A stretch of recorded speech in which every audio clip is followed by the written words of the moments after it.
Alrighty, ladies and gentlemen, Kuro Games has gone ahead and provided the, for now at least, the full details when it comes to the units that will be arriving in version 2.8 of Wuthering Waves.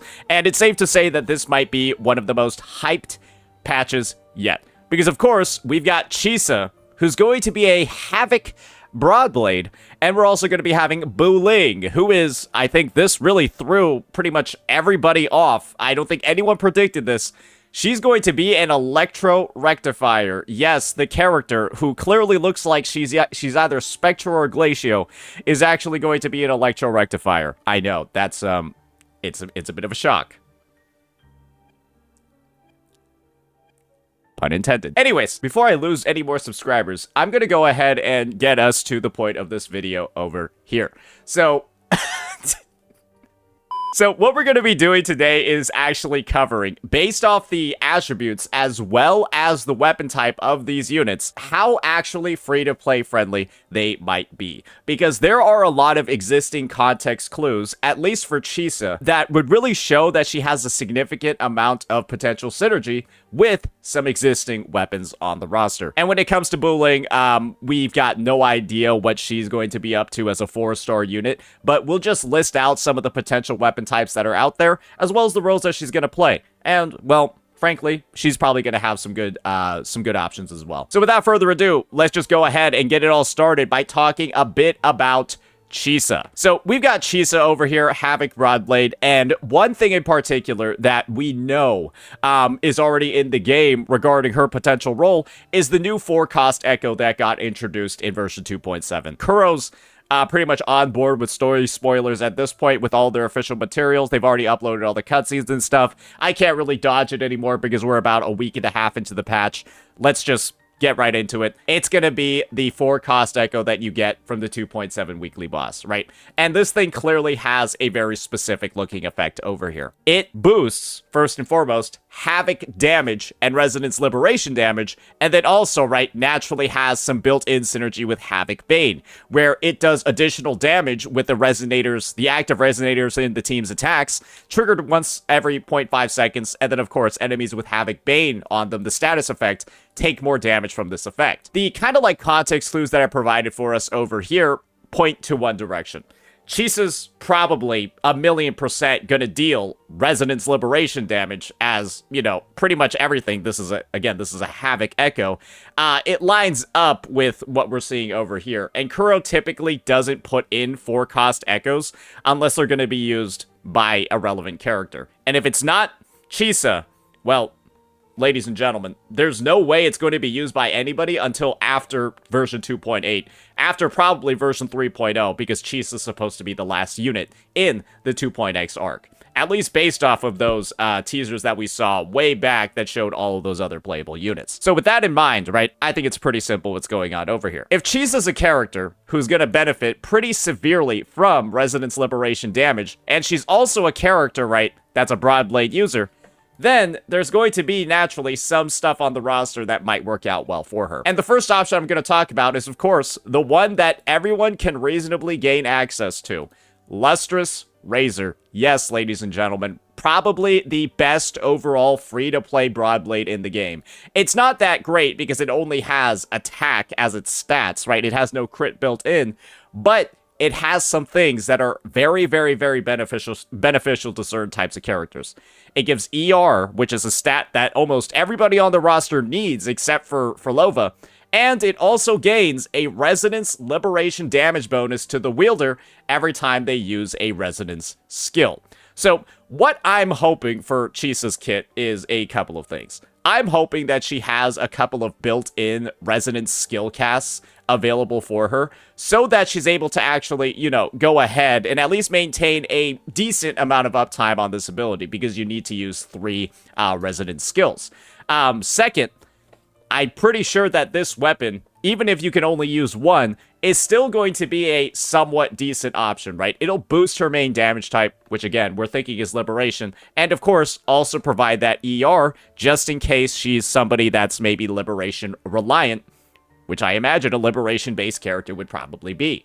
So unless she's got some weird-ass mechanics like Frolova built in, where she uses no energy at all, then this should be a pretty safe option for people to look at. This is a weapon that I feel like has actually grown in value over the release of the game because we've had other liberation-based Broadblade users think of a unit like Lupa, and she's able to use Lustrous Razor just fine, right? It's obviously not as good as her best-in-slot weapon, but it's an alternative that really helps out with her stat building, specifically on the ER side, and, well, let's just be honest here.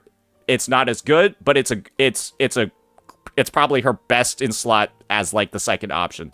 And I'm hoping for Chisa, the exact same thing is taking place. Now, let's talk about some of the more tailored weapon options that she's going to have available too. The first is pretty clear. If you've got Lupa's weapon, to a degree, I could imagine that it's going to be somewhat decent on Chisa as well. Just from the perspective of, it gives an attack bonus, none of that ER stuff that we were talking about before, but upon using an intro skill or a liberation, you're going to gain a 24% resonance liberation damage for 6 seconds. And so that's a pretty short one. You can also extend it by doing a heavy attack, but that's going to give you more overall bonuses than the entirety of Lustrous Razor, as well as some better stats, right? So if this is something that you decided to pick up, I would imagine that it's going to have a pretty solid use case. It doesn't have, like, the full strength of other weapon buffs, that have more of like a 48% total damage type as opposed to it being split with other teammates, but that's something that might work as well. And now the last piece, and this is one that really involves like a lot of,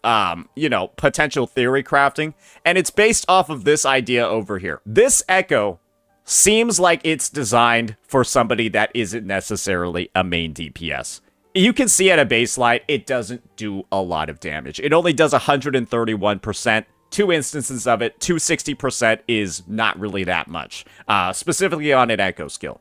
But it has a lingering effect, right, that applies essentially like a debuff to the enemy, and whenever the active character hits them, they take extra damage. That, to me, either screams something along the lines of support or sub DPS. That's something that we would see on a support or sub DPS Echo. And with that in mind, right, if that's ever a possibility as well, then ladies and gentlemen, it turns out that Discord, if it is something that works, right, if it is something that improves the rotation time, that might be a potential option as well. Because currently, I think this only has one user in the game. It is Tao Chi, because every other Broadblade user is like somebody that wants to deal a good amount of damage, or if they're more of a sub DPS, it doesn't really matter for the rotation time because Lupa already generates concertos super fast. So with that in mind, this could also be a weapon that finds its way into the sun. But I'm just going to be real over here. Chances are pretty slim for this, because if Lupa, a sub DPS character, was one that didn't use it, I'm pretty certain that, it would be a far cry for Kuro Games to make it work on, other 5-star limited units. But maybe we'll be surprised. I don't know. But this is just an option as well to increase a character's rotation time. But they're going to have to require a rotation that can actually benefit from this in the first place. And that requires a very specific sort of kit design to actually work out. But just keep it as an option just in case, because there are some people that might think about either throwing this away or just, like, not leveling it, or just, keeping a bunch of extra copies of it at level 1, never getting it prepared because, well, there just aren't a lot of users for it in the game. But maybe we'll have a new one. When we think about the other 5-star weapons that are going to be available, this is where the conversation gets a little bit tricky, because at the end of the day, all of these other 5-star weapons, they're essentially just stat sticks, right? Unless Chisa has, like, some very, very, very clear, like, damage split that can heavily benefit from things like heavy attack, or can benefit from things like resonance skill, then at the end of the day, yeah, these weapons are just going to be crit rate and then attribute damage stat sticks, providing pretty much nothing else in the equation. And so I would just keep in mind that this is probably the main conclusion to have.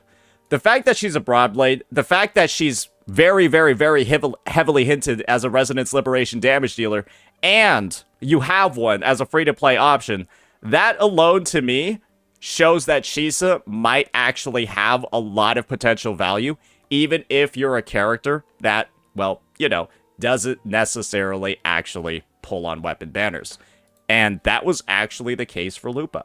because I'm going to be real over here. This character has aged pretty gracefully with time, leads some of the best teams in the game, has some of like the best synergies available with a lot of existing units on the roster, and you don't need her weapon to make all of that stuff happen. She works just fine with this one because it turns out her not being the biggest part of damage on the team, this is the key word, her not being the main damage contributor on a team actually makes it so that a weapon like this functions pretty damn well on her, because you don't feel too bad about missing a bits of damage, a little bit of damage on your sub DPS. That's just something to keep in mind. Naturally, we also got to talk about some of the existing other options in the game, and thankfully we can do that in the gallery because, well, I'm just going to be real over here.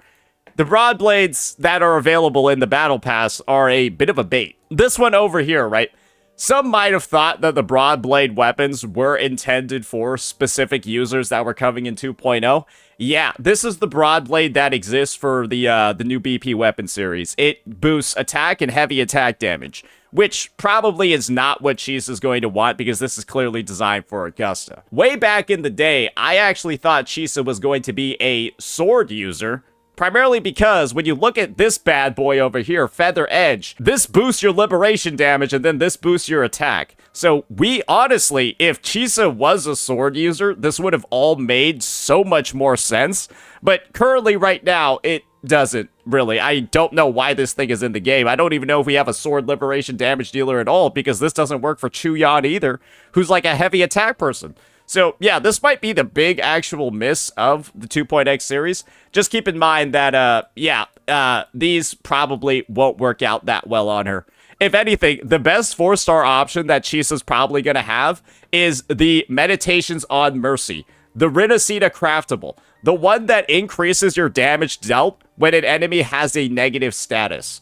And, well, let's just be entirely real, ladies and gentlemen. If Chisa's going to apply Havoc Bane, then she should be able to maintain full uptime on this effect. So, if you're looking for a 4-star option, you somehow don't have standard pulls to be able to get Lustrous Razor, then I imagine that this thing over here, which you can craft for free, by the way, you just got to gather materials, you don't got to spend any actual resources, because you get these from the weekly boss mats, the molds, this might be the pick that you go for as well. When Chisa comes to mind, based off the synergies with Havoc Bane, based off the fact that she's a Resonance Liberation damage dealer, I really think that she's unironically going to be a character with a fair number of decent free-to-play options, like entirely free-to-play, because you have enough standard pulls by now to be able to guarantee a copy of this. I'm actually starting to suggest that people get a copy of this because it is such a potential second best in slot or third best in slot for so many units.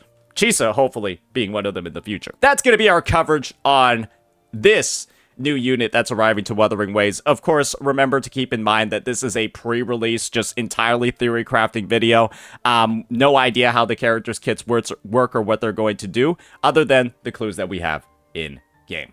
So, with that in mind, let's go ahead and start moving on, and let's take a look at good old Buling over here. I'm gonna be honest. Electro Rectifier doesn't say very much for me. I don't think that there's a lot of clues. I don't think that there's a lot of, like, you know, crazy conclusions. I don't even know why this isn't loading. I don't know if there's any crazy conclusions that I can draw from this. However, what I can do is take a look at just the Rectifier class as a whole, and a couple of things are very, very, very clear. We don't actually have a lot of Rectifier units that actually deal damage. And one thing that I feel confident about when it comes to Buling is that she's probably not going to be a damage dealer. And I also think that she's probably also not going to be like a... I mean, let's just think about the comparisons that are going to be drawn. I don't think that she's going to be the same type of buffer as, like, Yinlin either, right? Maybe she'll have something that's like electro damage amplification or something like that, but I don't feel like Kuro Gaze would necessarily want to step on Yinlin's toes this early by potentially releasing a 4-star character that's actually better than her. That would kind of blow my mind if that was the case. But we also got to be honest about the fact that when it comes to Rectifier users in the game, they're typically just sub DPSs. You got her with her main DPS form, but then you've got another sub DPS, And then you have the rare main DPS over here. It's also safe to say that we don't have a lot of rectifiers. But their roles basically consist of 3 different things. They're either a main DPS, they're the sub DPS like what we just talked about before, or, and this is going to be the rare one, this is going to be the super rare one, or they're a healer, because we have, well, these 3 options. And so with that in mind, I already have some weapons on the table, some synergies on the table, depending on the 3 roles that are going to be available. Naturally, if she's a bit more of like a main DPS, which would be strange, but entirely possible, you're naturally always going to have this bad boy available, right? String Master. The good old reliable when it comes to just being a general damage oriented rectifier that almost everybody in the game can activate the effect of, because all it requires is that you deal resonance skill damage. And unless they have a specifically designed kit that only deals 1 damage type, this might be something that just works. And this typically works on every main DPS in the game. And then it also works, right, on, think about any sub DPS in the game that uses this. It's also going to work on them as well. Rectifiers are also unique if she's actually a bit more of, like, if she has a specific damage type. Rectifiers are also really unique because they cover almost every single damage type in the game. Think about it this way. You've got a resonance skill, and if God save us if Buling does echo skill damage, she's got that option with Lethian Elegy, right? She's also got basic attack support as well through Cantarella or Jeja's signature. She's clearly got resonance skill damage support through Yinlin. And, well, basic and heavy attacks are the only ones that you don't have a limited 5-star option for. But if she does do basic attack damage as well, or sorry, heavy attacks is what you don't have support for. But if she also does basic attacks as well, well, you've got Cosmic Ripples too as a potential option that also provides ER. So rectifiers are oddly like the most flexible, but also the most restrictive in the game because the 5-star only supports basic attack. String Master is a general option, but, and this is the big but, if she happens to be a healer, which is entirely a possibility as a rectifier user, or really any user in the game, there's also going to be this option as well. Assuming that that's the case, because chances are you've prioritized leveling up a variation. You've prioritized maybe getting multiple copies of it like I have on my account. And, well, let's just be honest here. When you put this on Abijah, when you put this on any character, right, that's able to use a faster rotation time, it's incredibly strong. So I would say for Buling, it really entirely depends on the role that she has.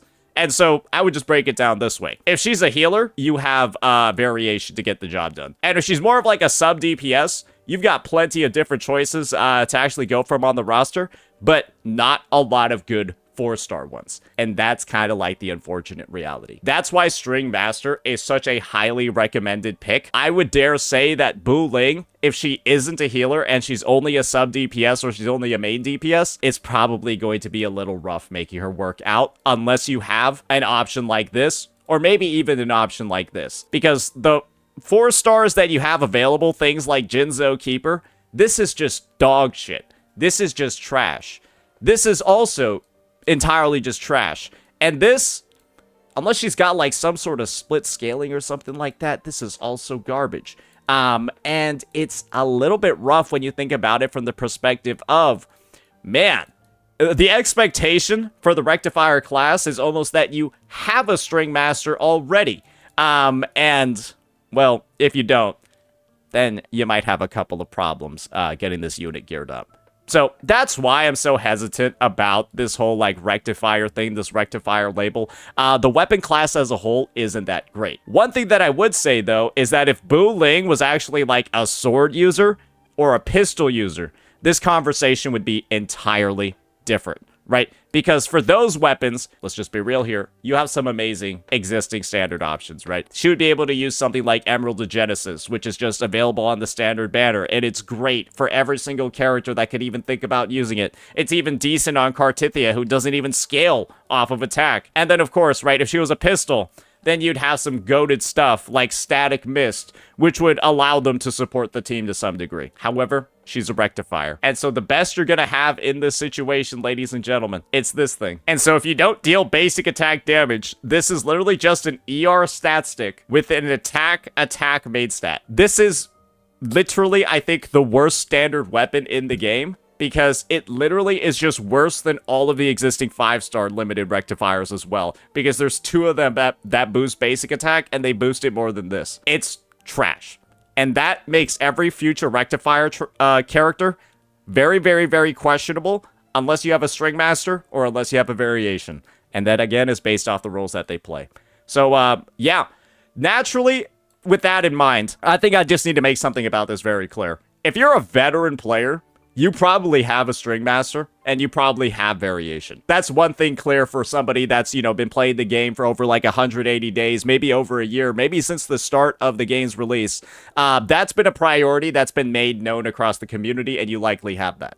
So I would say that she appears to be just from that information alone, probably more of a beneficial pick for veterans, you know, for those older accounts. And so I'm just praying that when it comes to her kit design and what she does, she's actually useful. Like, I hope she actually has a spot in the meta. I hope she actually has things, right? Like, look at Mortefi and Sanhua, right? Like, a good S6.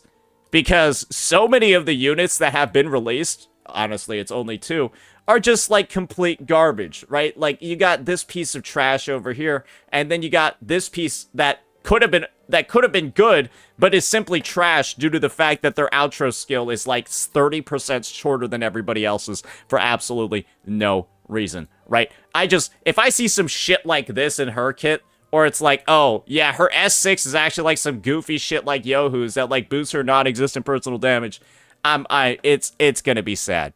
It's gonna be sad because we've waited a whole year, essentially, for a new 4-star unit. Kuro Games, please make her viable. Please make her usable. Please give her S6 a 20% attack bonus like all of the other ones that are, you know, usable in the place of 5 stars.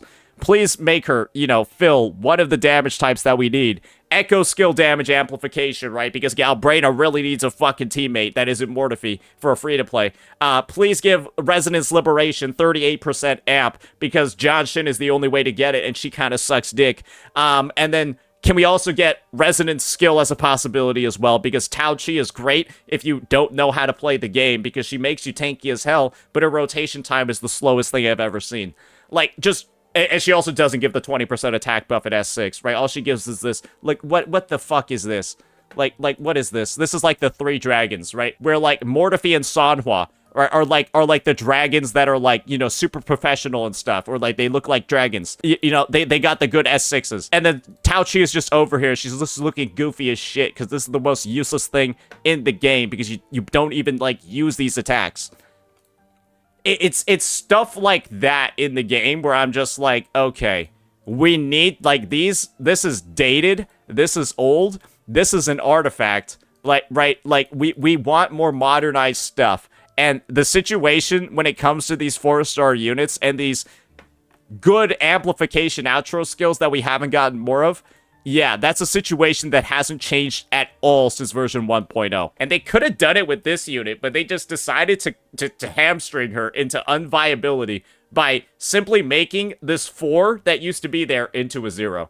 And that I think is one of the biggest shames of all. I'm just hoping that Kuro Games really figures out what they're doing with 4-star units. And, again, she's got a lot of options depending on the role that she plays. But I would dare say they're not really that great free-to-play options. So do keep that in mind. But if she is a healer, you did get lucky on the weapon banner and stuff like that, and you managed to snag a copy of Variation, then shit, then maybe you're good to go. But if she's a sub DPS or a DPS and requires, you know, something a bit more damaging in the equipped slot, yeah, you might be screwed, bucko, unless you got an existing limited weapon. That's going to be our breakdown. That's going to be our analysis of the types as well as the attacks that they're doing. I think Havoc being a part of Chisa's portfolio is pretty significant because of that existing echo that we have in the game. And naturally, right, the new development of a new status effect. When it comes to Buling and her being an Electro Rectifier, I got no clue, man. We don't have any new echo skills. We don't have any new sets. Maybe she'll just use, like, existing ones. Maybe she has coordinated attacks. Probably not, though, because that would just make her literally like Yinlin Supermax. We'll just have to see. That's our breakdown of all the stuff going on over here. Let me know if this was helpful. Let me know if this has maybe advised some of the standard weapon pulling decisions that you have in the future, because I think one thing is clear. If you have standard pulls, if you've been building them up like I have 13 over here and you're getting close to pity, I would just wait. I would just wait instead of pulling like your next copy of Emerald of Genesis or your next copy of Static Mist. Maybe see if Lustrous Razor is something that you want to pick up instead, because this might be something that actually allows you to save significantly on a weapon banner in the future if it actually turns out to be decent on Chisa. Let me know what you all thought. Peace.